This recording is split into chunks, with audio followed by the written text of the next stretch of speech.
મહાકાળી માતાના મંદિરે અને હનુમાન દાદાના મંદિરે દર્શન કરીને આવ્યા છીએ અને આગળ એક માતાજીના મંદિરે દર્શન કરવા જવાનું છે, તો બ્લોગની અંદર જોડાઈ રહેજો, હું તમને એ પણ બતાવીશ.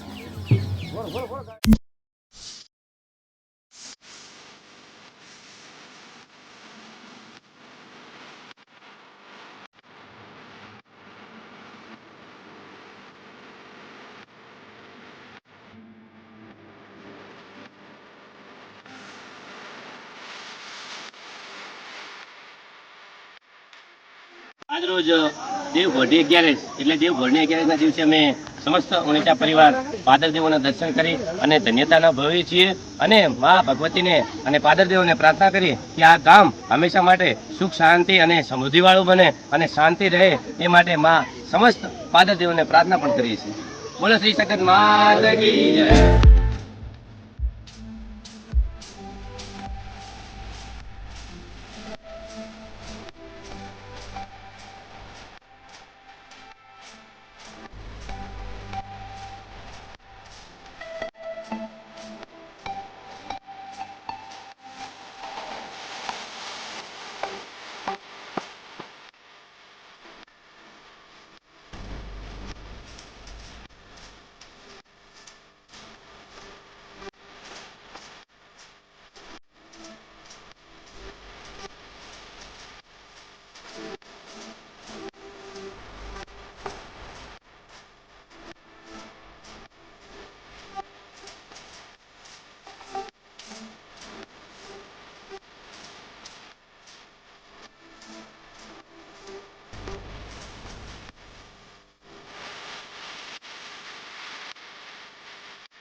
તો મિત્રો અહીં અમે બધા માતાજીના દર્શન કરી રાખ્યા છે અને હવે અમારા કુળદેવી માતાજી ચામુંડા માતાની આરતી કરવાની છે, તો ત્યાં હું સીધા તમને લઈ જાઉં અને તમને આરતીના પણ દર્શન કરાવું.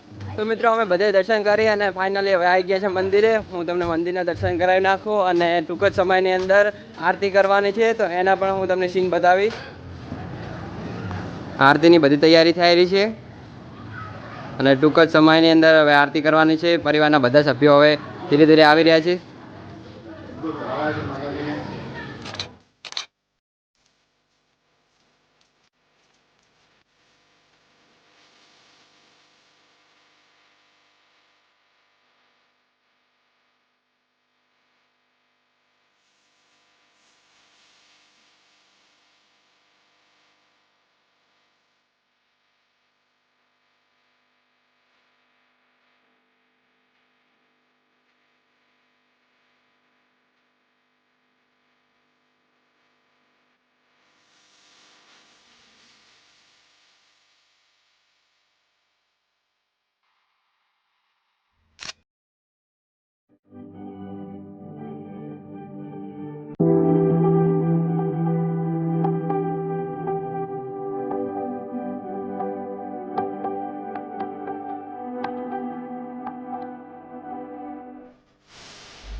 માતાજી મિત્રો, અહીં હવે બ્લોગને એન્ડ કરીએ છીએ અને મને તો બહુ મજા આવી બ્લોગિંગ કરવાની અને સાથે ફરવાની.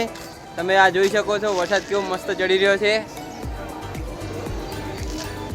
જો તમારે વધુ વિડીયો જોવા હોય તો અમારી ચેનલ ઉપર બધા વિડીયો અપલોડ કરેલા જ છે. બધા તહેવારો જે અમે અહીં ઉજવીએ છીએ, નવરાત્રિ છે, જન્માષ્ટમી છે, હોળી છે, એ બધાના અમે વિડીયો અપલોડ કરેલા જ છે ચેનલ ઉપર. તમે જઈને જોઈ શકો છો. અને મળીએ તમને એવા નવા બ્લોગની અંદર. નવો બ્લોગ તો હવે કયો હશે?